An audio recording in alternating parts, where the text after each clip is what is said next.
A'udzubillahi minasyaitonirrajim. Bismillahirrahmanirrahim. Assalamualaikum warahmatullahi taala wabarakatuh. Peace. Okey, selamat datang sekali lagi ke Galeri Kasyaf Channel. Nama aku JK, storyteller yang akan menghiburkan korang dengan kisah-kisah misteri dan juga kisah-kisah angker lah yang menarik untuk tatapan korang semua. Kali ni mesti korang rasa macam pelik apa hal pakai kacamata ni. Tak adalah, saja je. Aku saja nak try pakai kacamata ni. Beli.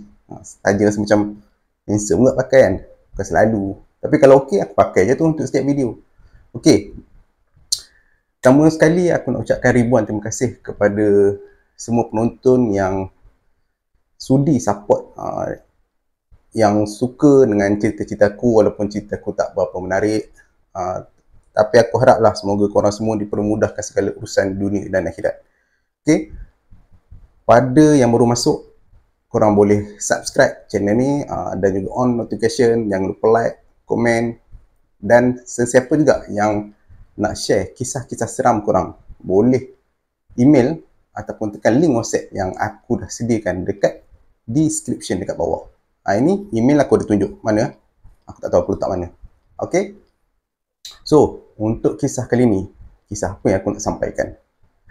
Alright, aku tak nak buang masa. Sebelum kita mulakan kisah untuk video kali ni, kita mulakan zikir dengan subhanallah walhamdulillah wa la ilaha illallah wallahu akbar. Jom kita dengarkan.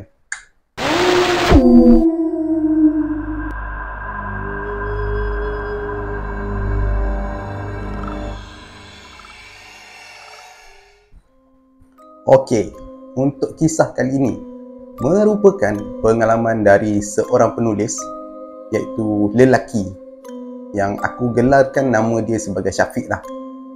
Dan berdasarkan kisah penulis yang aku namakan Syafiq ni, sebenarnya dia ni merupakan seorang perawat Islam muda lah, ataupun senang cerita kita panggil sebagai pengamal rawatan alternatif yang dibenarkan lah dalam Islam kalau kau nak merawat sakit-sakit mistik ke yang berkaitan dengan alam-alam gaib ni. Jadi cerita Syafiq kali ni aku ambil dari sebuah website dan kredit juga lah kepada penulis yang aku namakan sebagai Syafiq ni, dan aku kongsikan untuk para pendengar di Galeri Kasyaf Channel. Okey, sihir dan guna-guna. Pelik kan? Tapi itulah yang berlaku di zaman sekarang ni, yang rata-rata banyak manusia yang masih mengamalkan perkara-perkara khurafat ni demi nafsu dan juga demi kepuasan. Hati dia memang hitam pekat lah kalau jenis orang macam ni. Memang semata-mata untuk kepuasan, mungkin juga untuk dapatkan ilmu, yang orang kata mungkin ilmu yang tinggi, tapi dalam perkara yang khurafat macam ni lah, korang faham kan? Aku nak sebut pun tak erti. Alright, nak dijadikan cerita. Okay, cerita dia mula macam ni. Syafiq ni dia baru habis kerja dekat office dalam pukul 5.30 macam tu. Jadi sampai je dekat luar office, dia dah siap-siap tu, dia keluar office, tiba-tiba muncul kelibat kereta wajah lama lah, berhenti dekat hadapan Syafiq ni. Okey, kereta wajah ni, pemilik kereta wajah ni keluar. So dia ni adalah Mak Ija. Mak Ija ni ialah makcik kepada Syafiq. Benda memang jadi rutin lah Mak Ija ni. Biasanya dia akan datang waktu petang kalau dia nak pinjam kereta, adalah di depan ofis si Syafiq ni. Biasanya dia pinjam, petang dia akan hantar balik. Tiba-tiba Mak Ija ni keluar kereta, dia terus cakap dekat Syafiq, "Abang, Mak Ija dapat call dari Pak Wali tadi. Anak dia yang kembar tu sakit." Okey, untuk pengetahuan korang, abang ni memang panggilan lah untuk Syafiq ni dalam keluarga dia. Yang mana satu sakit Mak Ija? Yang sakit tu Kak In. Pendek je jawapan Mak Ija ni. Sebenarnya Kak In ni dia ada kembar, nama dia Dekna. Dua-dua comel, Syafiq ni kata. Malam tu Syafiq dengan adik dia Faruk menunggu di rumah nenek mereka lah, kira-kira jam 9 malam. Sebab nak mengubat lah, bila Mak Ija kata ada orang sakit kan, dia akan tunggu dekat rumah nenek diorang, kebiasaannya. Jadi agak lama menunggu, sampai sempatlah Syafiq ni kata sampai terlelap mata dekat sejam. Sekejap bangun, sekejap tidur, sekejap bangun, sekejap tertidur. Disebabkan penat menunggu, Mak Ija ni telefon Pak Wali ni. rupa-rupanya dia orang start dekat masjid. Dia orang singgah sekejap sebab Kak In ni tiba-tiba dalam perjalanan kerasukan. Yang lebih teruk lagi, adik bongsu Kak In ni pun, iaitu bernama Amir, terkena kerasukan juga. Habis dua orang kena sekaligus. Jadi tunggu sampailah dekat 12 malam. Barulah diorang ni sampai. Pak Wali sekeluarga ni masa dah sampai tu cubalah nak pujuk Kak In keluar daripada kereta, nak ajak masuk rumah. Tapi Kak In ni berkeras tak nak masuk. Dan si adik Kak In ni yang bernama Amir ni dah memang dah pensan lah. Dia dah tak ingat apa dah. Jadi Syafiq dengan Farouk ni cubalah pujuk-pujuk Kak In, cakap-cakap sikit. Dah bolehlah bawa masuk. Pak Wali dia bawa Amir ni, dia letak kat sofa dekat ruang tamu.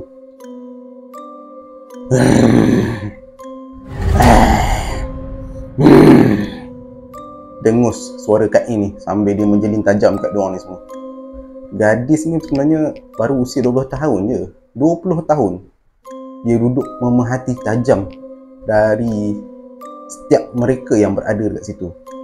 Jadi Syafiq ni dia tak tunggu lama, dia terus duduk bersila. Yang si Farouk pula stay dekat belakang, sentiasa bersedia dengan tasbih hitam merah di tangannya. Bila mata Syafiq ni dia renung tepat dekat mata Kak In ni. Sambil dia bertanya,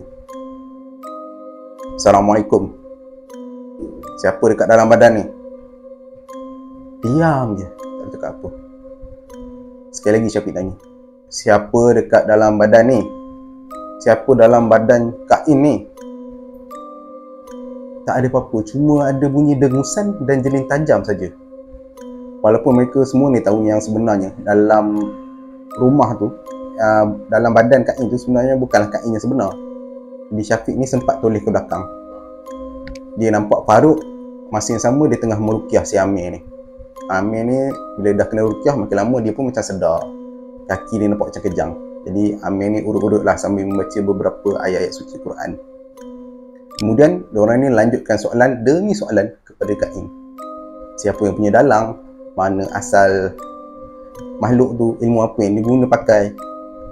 Akhirnya yang merasuki jasad Kak In ni baru nak menjawab. "Aku nakkan dia. Aku nak dia." Semua yang ada kat situ terkejut. Rupanya lepas family Kak In ni cerita, ada lelaki sebenarnya yang suka dekat Kak In ni, tapi dia tolak secara baik. Tapi tetap tak dapat diterima oleh lelaki tersebut. Katanya diorang ni berkenalan masa melanjut pelajaran diploma dekat sebuah kolej di Pantai Timur. Sempat jugalah family Pak Wali ni bercerita mencelah sikit waktu tu. Jadi Syafiq ni bertanya selepas mendapat ilham dari Allah, "Hey, kau guna ilmu mayat kan?" Tak ada respon, cuma jelingan tajam je. Syafiq tanya lagi, "Ilmu mayat kan?" Akhirnya Kak In ni dia mengangguk perlahan-lahan. Lantas Syafiq berdiri sambil membaca beberapa potongan Quran. Lepas tu Syafiq ni lafazkan ayat, "Bismillahirrahmanirrahim. Aku hadirkan bomoh orang yang berurusan dengan bomoh dan mayat yang digunakan ni. Habiskan semuanya. Allahu Akbar." Kak In ni langsung pengsan terus lepas tu. Syafiq ni sambung lagi, "Aku hadirkan mayat yang diguna. Bersihkan dengan nur. Ya Allah, bersihkan semuanya dari ilmu yang salah." Jadi segala penyakit ditarik dan dihantar balik kepada Kak In untuk dipulihkan. Jadi rawatan Syafiq dengan Farouk berakhir sampai situ je untuk malam tu.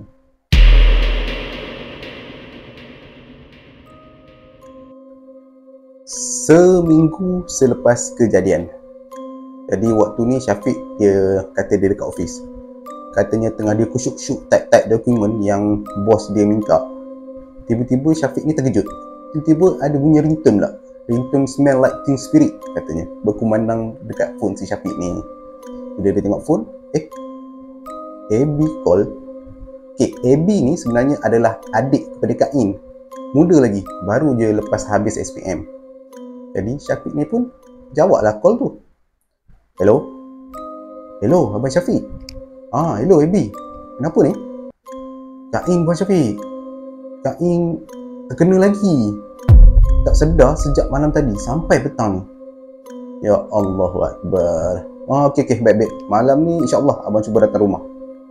Tapi malangnya Syafiq ni kata dia tak boleh nak teruskan operasi merawat Kak In tu, sebab katanya dia ada hal lain. Jadi Syafiq ni kata dia serahkan pada adik dia si Farouk untuk merawat Kak In ni seorang-seorang je malam tu. Farouk ni bekerja sebagai inspektor dekat sebuah jabatan kerajaan. Kebetulan malam tu Farouk ni free, bolehlah dia tengok-tengokkan Kak In ni dulu. Tapi walau macam mana pun, Farouk ni kalau apa-apalah dia nak merawat ke, dia akan merujuk kepada seseorang. Seseorang ni bernama Osman. Okay, Osman ni pula merupakan ketua pasukan geng operasi malam. Geng. Yang mana geng ni sebenarnya nama yang Syafiq dan kawan-kawan ni saja letaklah sebagai nama kumpulan dalam merawat pesakit. Maksudnya Syafiq ni ada geng, dia buatlah nama geng operasi malam. So ketua dia Osman.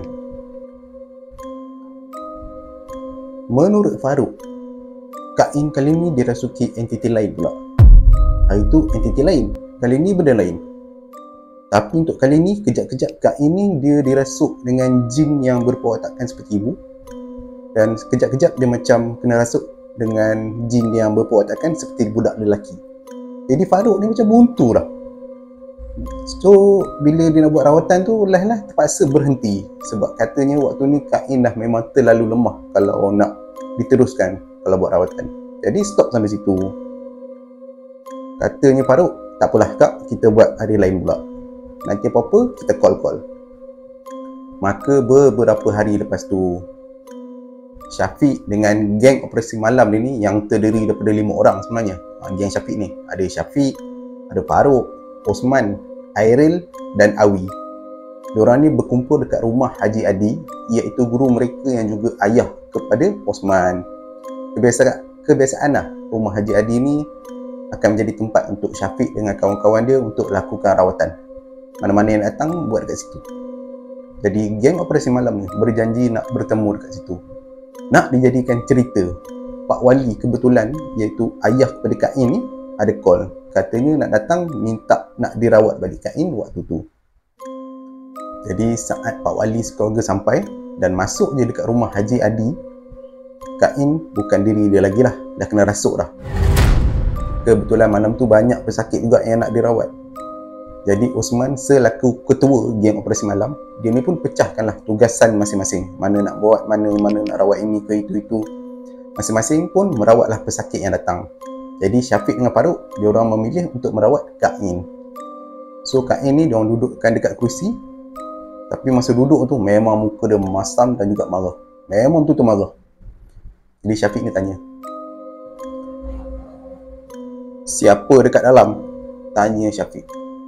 Yang si Farouk ni pula sibuklah dia membacakan doa pada air dekat botol. Dengus jin yang merasuk Kak In. Tiba-tiba Kak In ni pengsan.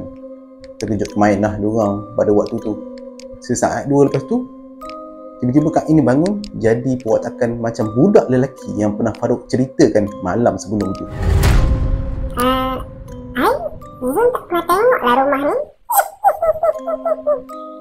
Ujar Zun yang merasuki Kak In.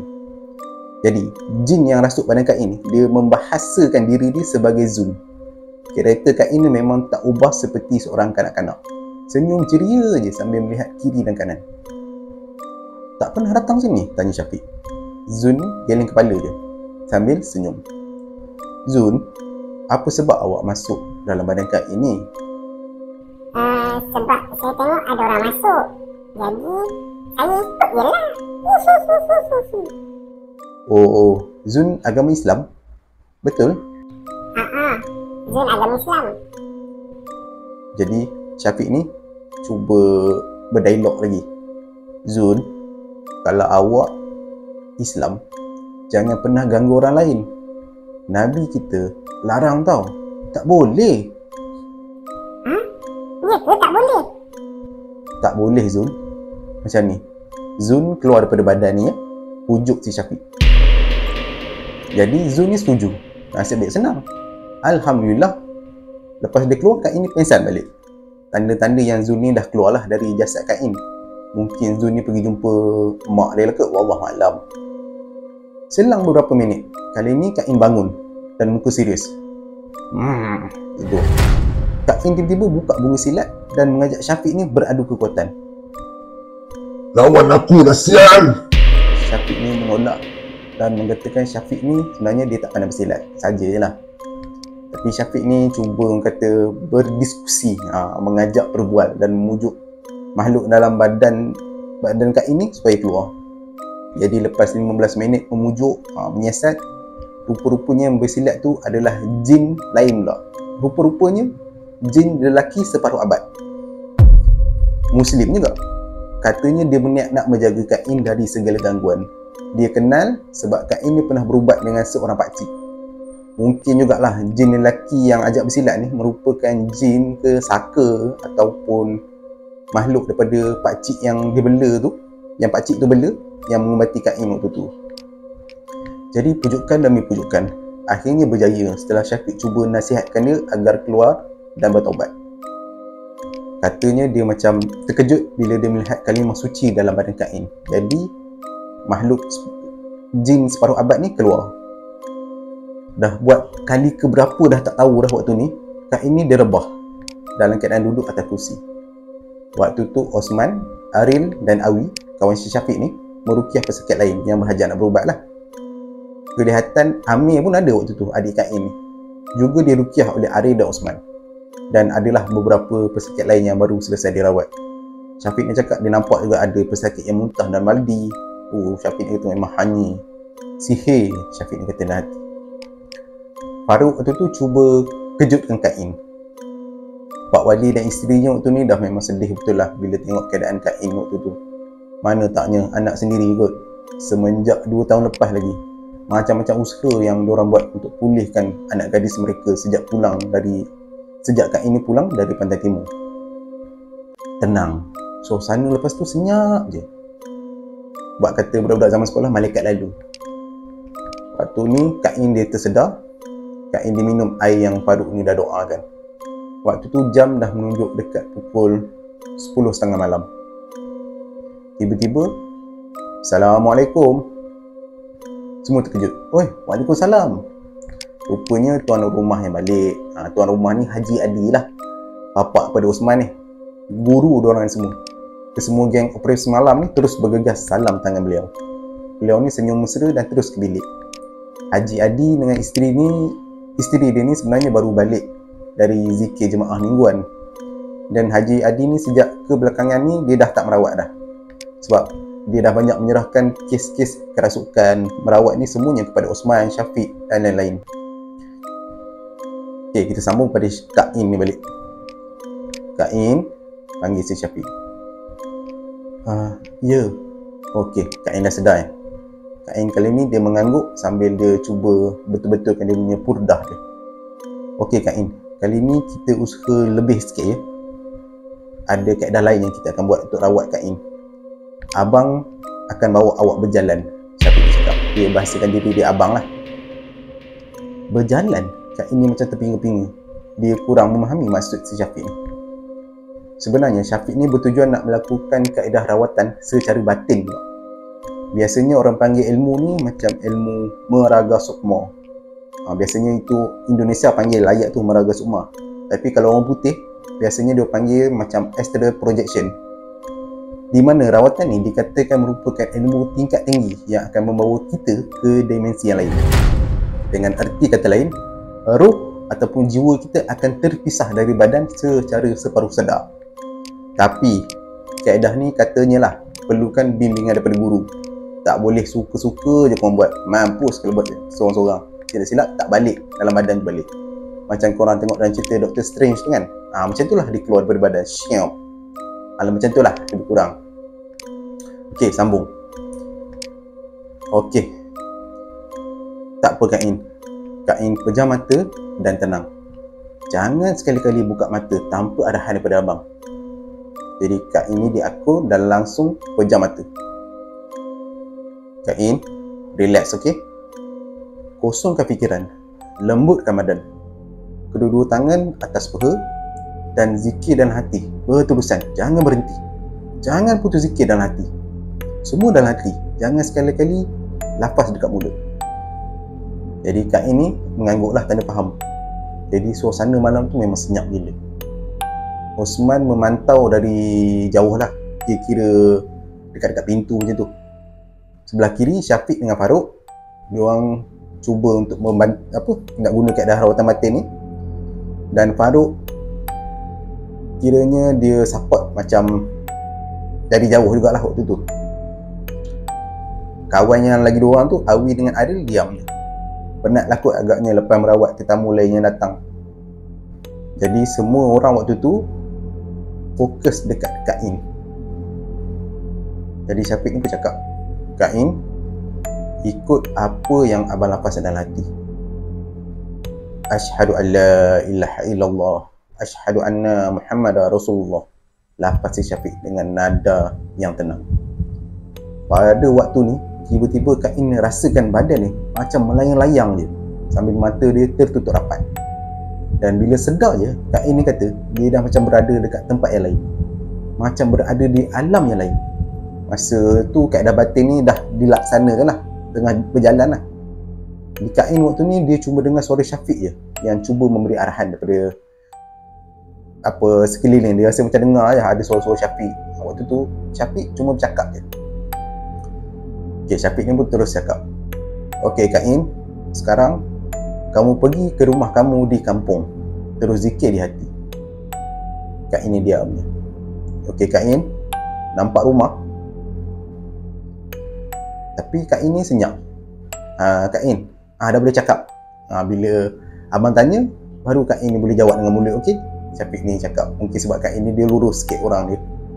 Jadi Kak In ni pun balas, dah ada dekat rumah ni, gelap. Okey Kak In, minta dengan Allah, minta Allah terangkan kawasan tu, bagi jelas, biar nyata sikit. Kali ni Kak In nampak lebih tenang dan fokus. Kak In, perintahkan siapa-siapa yang menjadi punca ke atas sakit kamu ni hadir depan hadapan kamu. Biar dia hadir depan kamu, lemahkan dia, bagi dia malu, serta habiskan ilmu dia tu sampai kosong, kata Syafiq ni. Syafiq ni cuba bimbing Kak In dengan kaedah secara batin ni lagi. Maksudnya dia cuba guide lah untuk Kak In ni panggil jiwa atau semangat orang yang melakukan sihir pada Kak In. Jadi Syafiq cuma bantu dengan bagi arahan saja. Yang lain Kak In kena buat sendiri. Okey bang, dah. Jadi Syafiq ni, dah. Ada siapa-siapa yang datang ke? Kak In waktu tu dia mengerut dahi. Ada dua lelaki, seorang tua, seorang lagi muda. Maksudnya Syafiq dengan Kak In ni berjaya lah panggil jiwa ataupun semangat orang yang melakukan sihir ni. Kak In kenal dua-dua. Siapa diorang tu? Lelaki tua tu lelaki yang pernah ajar silat tempoh hari, cuma kali ni dia nampak lebih lemah. Yang muda tu, dia ni yang pernah melamar Kak In, tapi Kak In tolak secara baik. Okey Kak In, tanya mereka apa hajat mereka, ilmu apa yang diorang pakai, mana asal mereka. Tanya je. Agak lama mendiamkan diri. Rupa-rupanya Kak In ni cuba cakap dengan mereka, tapi diorang tak nak jawab apa-apa. Jadi dengan bantuan Syafiq pun perintahkan Kak In ni supaya cabut je ilmu dan tanam lelaki tua dan muda tu masuk terus ke dalam lapisan bumi dengan menggunakan beberapa potong doa ayat-ayat Quran. Akhirnya dalam keadaan secara batin tu, lelaki tua dan muda tu berjaya ditewaskan. Okey, sebelum tu aku nak teranglah dekat sini apa yang terjadi ni sebenarnya pandangan yang Kak In dan Syafiq ni nampak dalam kaedah secara batin, bukan secara realiti tau. Yang tanam betul-betul jasad semua tu, semua dalam tanah tu, itu semua dalam keadaan secara batin, pandangan batin aja. Wallahu alam. Aku pun tak berani nak komen apa-apa sebab alam gaib ni salah satu daripada rahsia Allah kan. Jadi korang dengar sebagai satu hiburan untuk cerita kali ni. Okey, sambung. Okey Kak In, sekarang dua orang yang menjadi punca kita dah selesaikan Kak In.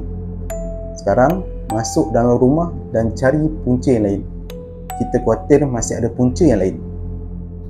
Maka dalam pandangan batin, Kak In pun berjalan dan dia memeriksa seluruh rumah dia. Tiba-tiba, abang, ada pocong. Kak In ni mula menangis ketakutan. Kak In, tenang. Rantaikan je pocong tu. Jangan tak. Belum sempat Syafiq ni habiskan ayat, terus Kak ini pengsan. Bang. Habis. Panik lah waktu tu, memang huru-hara lah. 3 saat kemudian Kak ini terus berdiri tegak. Tiba-tiba dia bangun. Sang. Maksudnya Kak ini dah jadi reality balik, masuk balik dalam badannya. Tapi bukan diri dia.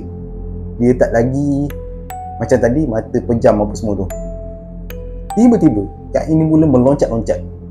Meloncat tek macam umpama pocong. Jadi Syafiq ni macam Allah. Dia terus macam jam lah. Waktu ni Kak In dia menghampiri Syafiq sambil meloncat-loncat. Loncatan demi loncatan. Syafiq ni macam terkejut dan hanya mampu memerhati je Kak In yang semakin menghampiri dia. Jadi Farouk yang support Syafiq dari belakang ni pun membacakan beberapa doa dan dia menjerit pada Kak In yang kerasukan sambil tunjuk jari dia pada Kak In. Wahai rantai, ikat dia. Waktu tu Kak In ni terus terjatuh, seumpama macam ada betul-betul rantai yang ikat seluruh badan Kak In. Terus Kak In ni rebah dan pingsan. Lepas tu Syafiq ni pun cubalah minta pandangan daripada Usman, ketua diorang ni. Jadi Usman kata apa yang diilhamkan dari Allah teruskanlah. Jadi apa yang Syafiq ni ingat cuma AB. Syafiq ni waktu ni dah dapat ilham lah. AB ni terus menoleh ke arah Syafiq. AB ni adik Kak In tadi aku dah cerita kan, yang baru habis SPM tu. Ya bang, AB, tolong kakak awak ni ya, buat macam abang buat dekat Kak In. Nak buat macam masuk dalam alam lagi satu tu? Ya. Tapi AB takut lah. Jangan takut AB, kita ada Allah. Kita orang ni semua ada dekat sini. Tatap Syafiq kat arah AB. Syafiq ni faham lah. Yalah, dia ni, si AB ni budak-budak je lagi, baru habis SPM. Manalah dia faham sangat kan dengan benda-benda macam ni. Lagipun memang bukan dia punya bidang. Jadi Syafiq ni cuba pandukan AB dengan metod yang sama macam Syafiq buat dekat atas Kak In. Rupa-rupanya AB ni lebih telus pandangan dia ketika berjalan dekat alam tu. Seolah-olah family Kak In ni, adik-beradik ni, macam dikurniakan kelebihan yang luar biasa yang tak bisa difikirkan dengan akal dan logik fikiran. Oh ye, hayat. Namun AB ni pun gagal menyelesaikan masalah pocong yang ada dekat rumah mereka di alam batin tu. Katanya pocong tersebut memang luar biasa kuat. Maksudnya ada punca lain yang belum Allah tunjukkan pada Syafiq dengan kawan-kawan. Jadi selang beberapa lama, Syafiq dengan kawan-kawan dia cuba mengubat Kak In. Akhirnya diorang terpaksa akur lah dengan ketentuan ilahi yang Kak In ni tak boleh nak diubat pada waktu tu. Maksudnya kena cari cara lain. Jadi diorang ni terpaksa tangguh rawatan. Sebabnya malam pun dah semakin lewat. Dah dekat pukul 2 ke 3 pagi dah. Semua dah penat, dah out dah. Tak larat dah. So habis dekat situ rawatan untuk Kak In.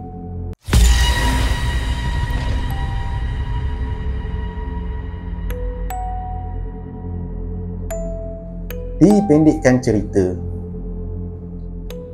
beberapa hari selepas itu, titit, Syafiq ni tengok dapat WhatsApp. Salam semua, malam ni kita semua ke rumah Kak In ya. Mungkin juga rumah menjadi punca dia. WhatsApp dari Osman untuk grup geng operasi malam. Baru dapat arahan dari Osman selepas beberapa hari lepas proses dekat rumah Haji Adi hari tu. Jadi Syafiq ni dia mintalah izin dekat bos dia nak balik awal sikit agar Syafiq ni sediakan apa yang patut. Yalah, untuk family, untuk membantu kan. Lagipun dia kata family Kak Ain, Pak Wali ni semua pun ada bau-bau bacang juga dengan keluarga si Syafiq ni, ada pertalian darah jugalah. Jadi malam tu Syafiq terus bergerak ke rumah Osman. Memang diorang dah berjanji nak berjumpa dekat situ. Syafiq ni berborak dengan Osman sementara menunggu Awi dan Ariel. Mereka ni lewat sikit lah sebab Awi dengan Ariel ni sibuk dengan grup kasidah diorang. Katanya terkenal lah dekat kawasan tu dan sering dijemput untuk majlis-majlis yang memerlukan. Tapi kali ni ada orang lain yang datang bantu, yang support. Kali ni yang datang adalah Dolah. Dolah datang untuk support diorang semua waktu ni. Dan Dolah ni pula adalah abang Pak Osman, merangkap murid pada Haji Adi. Jadi mereka ni pun bergerak dengan satu kereta ke rumah adik Syafiq, pergi pula rumah Farouk. Dari situ pula diorang pergi ke kampung Pak Wali. Perjalanan tu mengambil masa dalam 40 minit. Dari pukul 11 malam baru diorang sampai.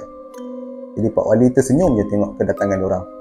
So diorang ni dijemput masuk dan dibawa ke ruang tamu. Jadi masa Syafiq dengan kawan-kawan ini dia sampai dan duduk kat ruang tamu tu, diorang tengok Kak In ni terbaring, tak sedarkan diri dah. Jadi Osman datang kat situ, dia membaca beberapa doa agar Kak In ni kembalikan semangat dia, dikembalikan semangat dia.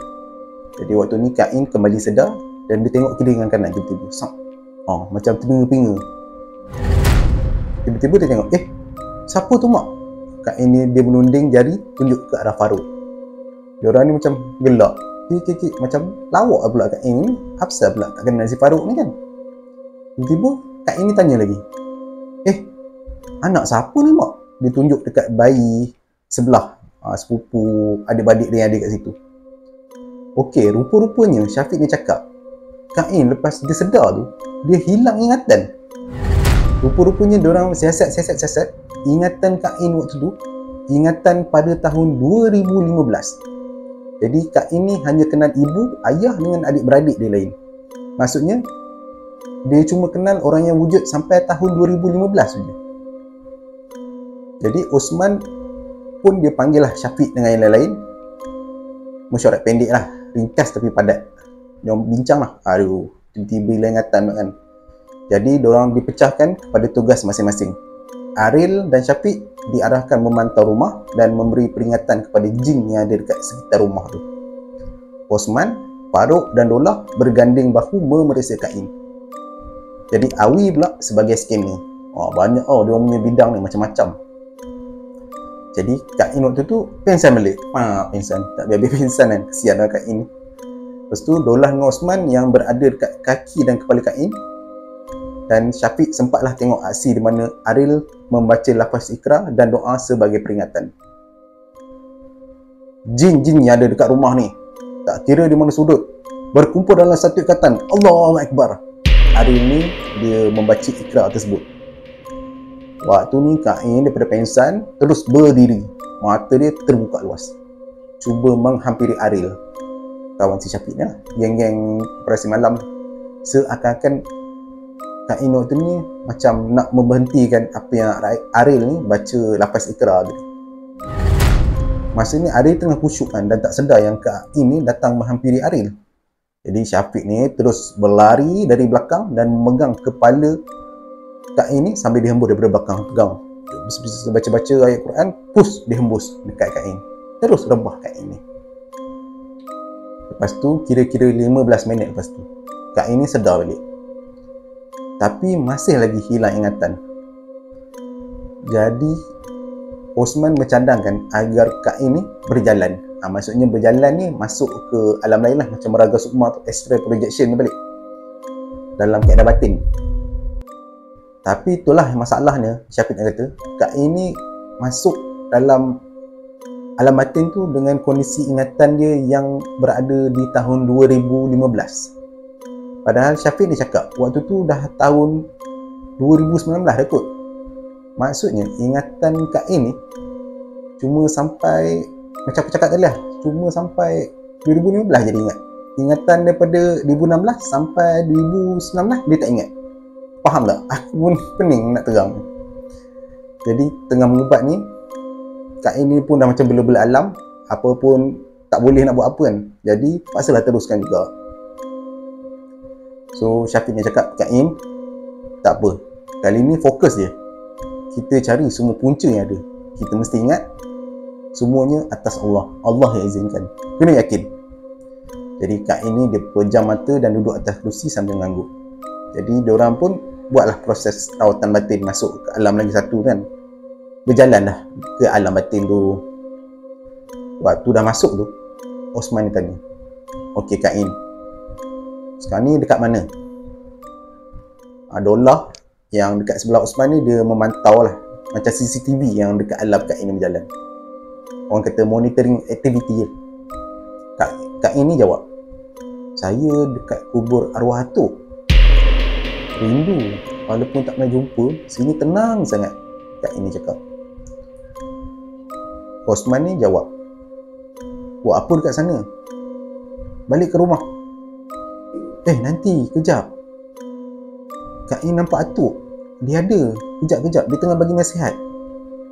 Nasihat? Nasihat apa? Atuk cakap, jangan datang sini lagi. Teruskan kehidupan.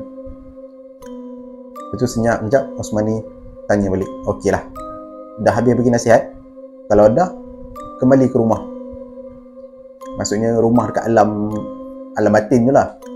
Jadi Kak In ni mengangguk. Rupanya Kak In ni sentiasa pergi kat kubur arwah datuk dia ni, bila-bila dan di mana saja. Hakikatnya diorang tak pernah jumpa pun.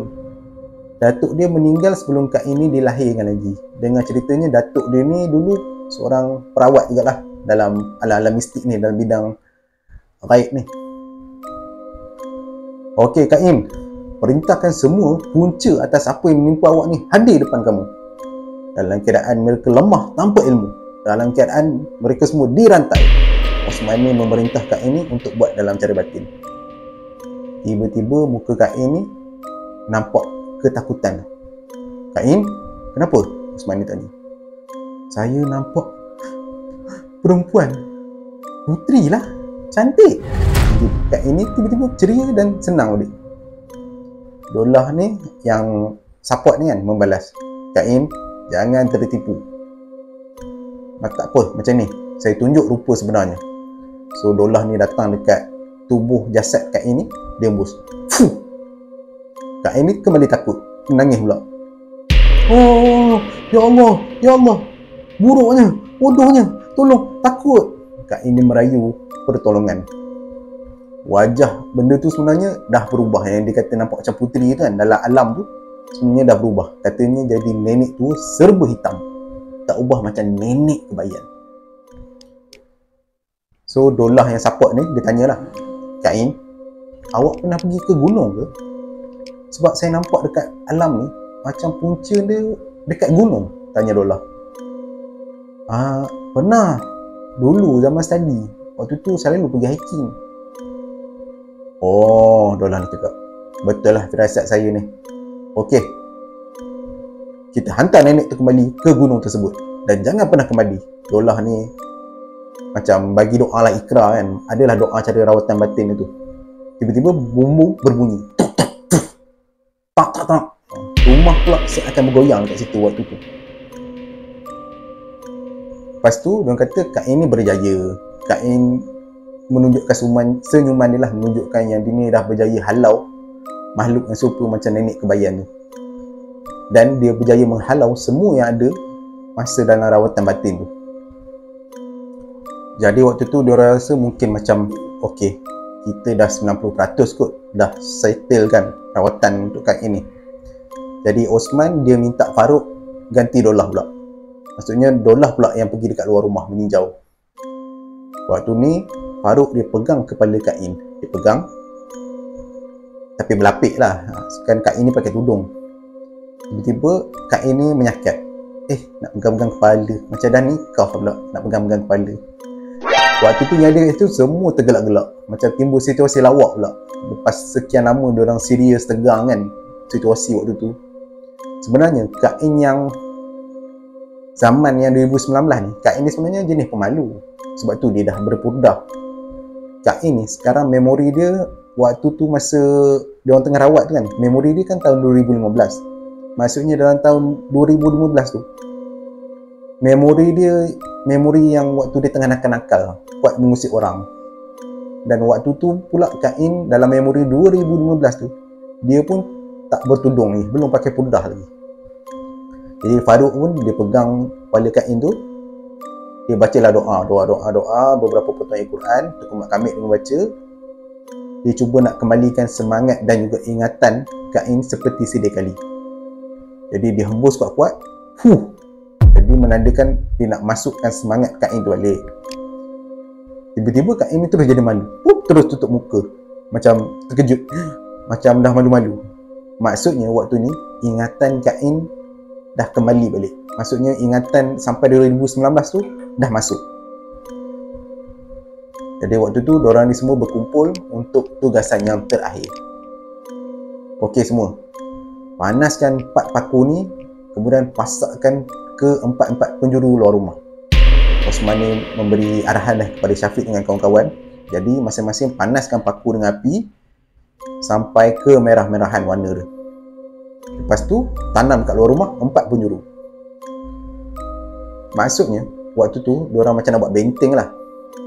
Rumah tu dia kata dibentengi dengan besi panas bila diorang buat penjuru. Syafiq waktu ni dia kata dia nampak lah rumah tu bila lepas cucuk paku tu, bila dia nampak dengan pandangan batin, memang seakan-akan penjara besi yang panas dan tinggi sampai ke langit. Lepas tu mungkin nak macam orang kata buat pendinding lah. Alhamdulillah Syafiq dia kata selesai. Jadi diorang ni dijamu dengan mi goreng dan kopi panas oleh Pak Wali dengan isteri. Sambil tu diorang lepak-lepak lah, rehat-rehat kejap. Waktu ni dia dengar ada orang berhem kan. Terus diorang pergi tengok dekat pintu hadapan. Waktu ni ada sepupu Kain bernama Napi dengan matanya putih dengan mukanya tersenyum sinis. Alamak, siapa pula Napi ni? Ceng.